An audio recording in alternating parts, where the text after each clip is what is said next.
श्री शिवाय नमस्तुभ्यम। हर हर महादेव। शारदीय नवरात्र के पावन अवसर में महाराष्ट्र राज्य के नागपुर में गुरुजी पंडित प्रदीप मिश्रा जी के द्वारा श्री शिव पार्वती शिव महाप्राण कथा 17 अक्टूबर से शुरू हो गई है।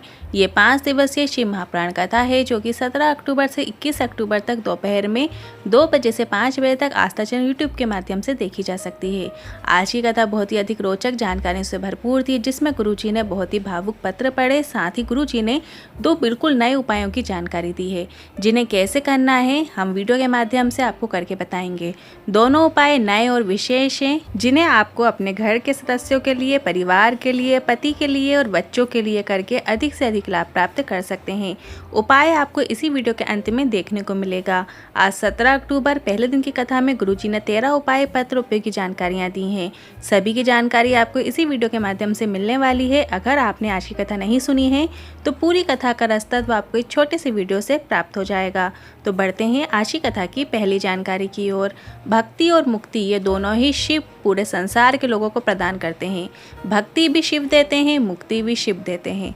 आप कोई व्रत कर रहे हैं, तीज का व्रत कर रहे हैं, चाहे नवरात्रि का व्रत कर रहे हैं या कोई भी अन्य व्रत कर रहे हैं, साक्षी ध्रुव जी महाराज रहते हैं और व्रत की बल, व्रत करने का आनंद, व्रत करने की शक्ति देवादिदेव महादेव प्रदान करते हैं।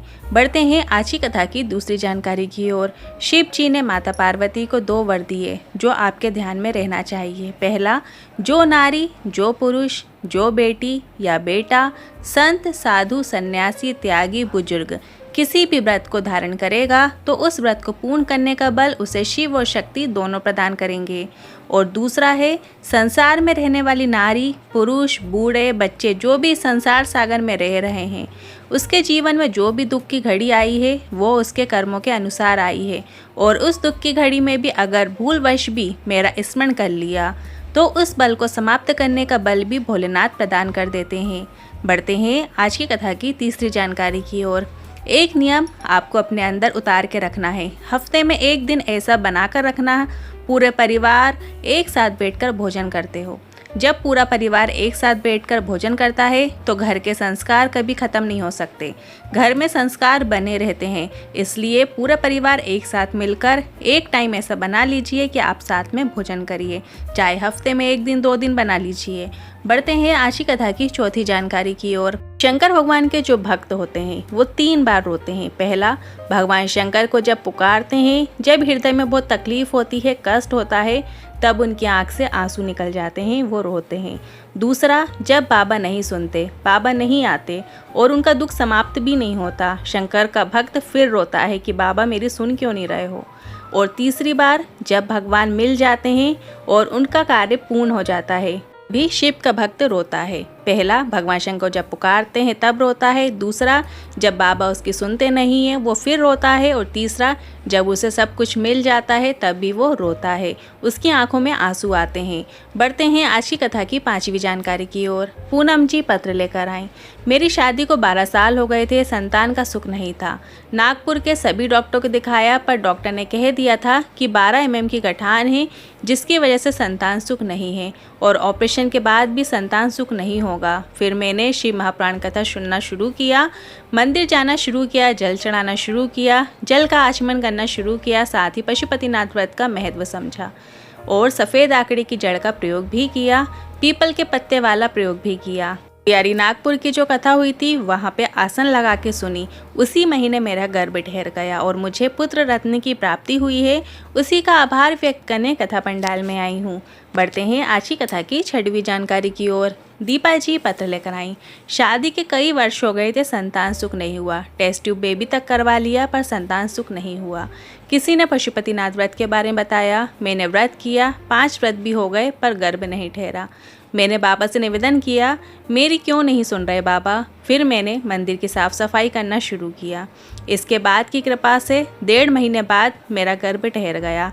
इसके बाद मैंने डॉक्टर को जांच कराई तो डॉक्टर ने एक बच्चा और एक गोला या गांठ बताई। हम घबरा गए और तुरंत गीता प्रेस गोरखपुर की शिव महाप्राण लेकर आ गई और मैंने पढ़ना शुरू किया। इसके बाद समय निकला और मैंने जब जन्म दिया तब मैंने 2 संतान को जन्म दिया। उसी का आभार व्यक्त करने कथा पंडाल में आई हूँ। बढ़ते हैं आज की कथा की 7वीं जानकारी की ओर। दीपिका ठाकुर जी पत्र लेकर आईं। मेरी मामी को कैंसर हो गया था। उनका नागपुर में इलाज हुआ, इसके बाद दिल्ली ले गए पर बीमारी ठीक नहीं हुई। तब बाबा पर विश्वास रखकर उन्हें शिव जी पर चढ़ी बेलपत्र खाने को देने लगे और शिवलिंग पर चढ़ा जल उन्हें देने लगे और बाबा की कृपा से मेरी मामी का कैंसर पूरी तरीके से ठीक हो गया है और वो स्वस्थ हैं। बढ़ते हैं आज की कथा की 8वीं जानकारी की ओर। जल, अग्नि, आकाश, वायु, पृथ्वी, ये 5 तत्व भगवान शंकर के मुख में ये 5 तत्व विराजमान होते हैं। शिव पंचायत में भी 5 भगवान होते हैं, शिव जी, गणेश जी, विष्णु जी, सूर्य नारायण और माँ दुर्गा भवानी। सावन में जब 5 सोमवार पड़ें तो समझ जाना शंकर की विशेष कृपा प्राप्त होने वाली है, क्योंकि सावन में 5 सोमवार में जल चढ़ाने वाले की मनोकामना निश्चित ही पूर्ण होती है। बढ़ते हैं आज की कथा की 9वीं जानकारी की ओर। एक पत्र आया जिसमें लिखा था, मेरा लीवर और किडनी दोनों डैमेज हो गए थे, दोनों ही काम करना बंद कर दिया था, पेट में पानी भरा गया। डॉक्टर को दिखाया तो डॉक्टर ने कह दिया इनका पानी नहीं निकाल सकते क्योंकि इनके शरीर में खून की कमी है और लीवर किडनी भी कार्य करना बंद कर दिए हैं और खून चढ़ाते तो वो पानी बन जाता है।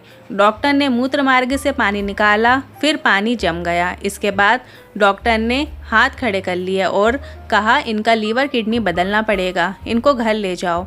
इसके बाद हम दूसरे हॉस्पिटल लेके गए, फिर किसी ने शिवलिंग पर जल चढ़ाकर उस जल को देने को कहा, साथ ही बेल पत्र को उनके पास रखने को कहा और बाबा की कृपा से उनकी सेहत में धीरे धीरे सुधार आ गया और वो आज पूरी तरीके से स्वस्थ हैं। उसी का आभार व्यक्त करने कथा पंडाल में आए हैं।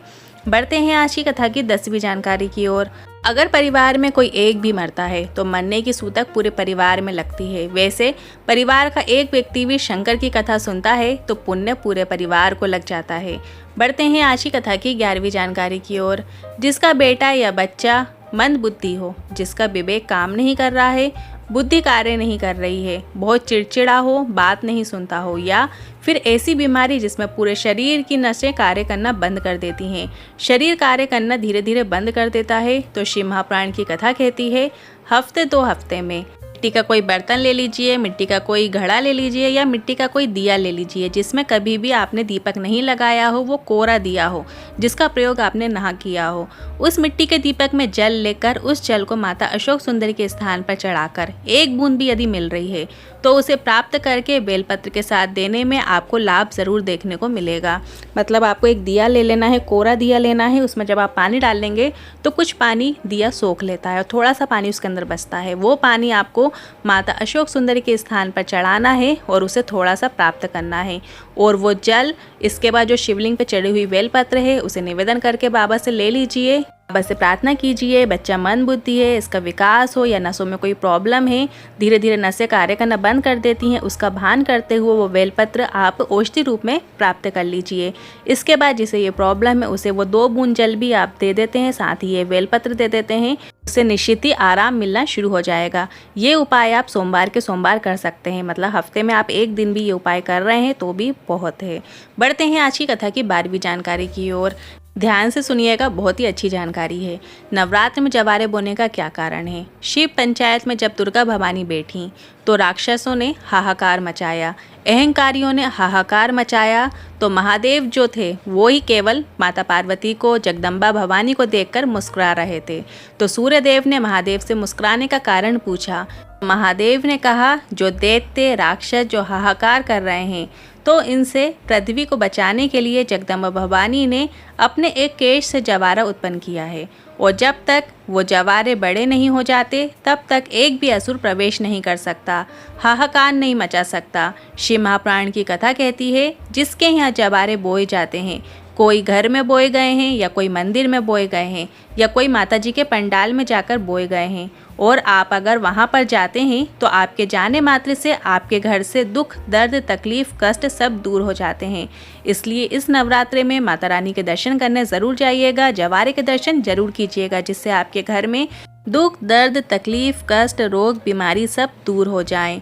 बढ़ते हैं आज की कथा की 13वीं जानकारी की ओर। जिन आज की कथा में ये नया उपाय बताया है जीवन से जब दुख जा ही नहीं रहे हैं, कष्ट नहीं जा रहे हैं, तो वैशाख ज्येष्ठ महीने में आपको ये उपाय करना है। आपको 5 बेलपत्र लेना है। पहली बेलपत्र आपको माता अशोक सुंदरी के स्थान पर अर्पित करना है। जब भी आप माता अशोक सुंदरी के स्थान पर बेलपत्र अर्पित करें तो आपको उल्टी ही अर्पित करना है। जैसे हम शिवलिंग पर अर्पित करते हैं, सेम वैसे ही अशोक सुंदरी माता के स्थान पर अर्पित की जाती है। और जो डंडी है वो जलाधारी की ओर ही रखें। दूसरी बेलपत्र आपको माता पार्वती के हस्त कमलों में करनी है, जो गोल कटी भाग होता है वहाँ पर कर देनी है। तीसरी बेलपत्र आपको शिवलिंग में अर्पित करनी है। जब आप शिवलिंग के ऊपर अर्पित करेंगे तो जहाँ से भी बैठकर आप अर्पित कर रहे हैं, आपसे डंडी ठीक विपरीत दिशा की ओर होनी चाहिए। इसके बाद चौथी बेलपत्र आपको जहाँ से जल नीचे गिरता है, मतलब जलाधारी से जल जहाँ नीचे गिर रहा है, वहाँ पर आपको सीधी बेलपत्र अर्पित करना है। और इसके बाद आपको माता अशोक सुंदरी के स्थान पर 5वीं बेलपत्र स्पर्श कराते हुए नंदी जी को अर्पित कर देना है। इसके बाद जिस मिट्टी के पात्र को आपने लेकर गए हैं, वैशाख के महीने में मिट्टी के जल का विशेष विधान होता है। ऊपर जब मंदिरों में भी आपने देखा होगा, जलाधारी में भी मिट्टी का पात्र लगा दिया जाता है, मिट्टी का घड़ा, मिट्टी का बर्तन लगा दिया जाता है। इस उपाय में भी आपको मिट्टी के पात्र में जल लेकर जाना है और मिट्टी के पात्र से जल आपको शंकर भगवान की शिवलिंग पर चढ़ा देना है, अर्पित कर देना है, अभिषेक कर देना है। जिंदगी में कैसा भी दुख हो, कटता ही है, वो रह नहीं सकता, फिर ये निश्चितता है।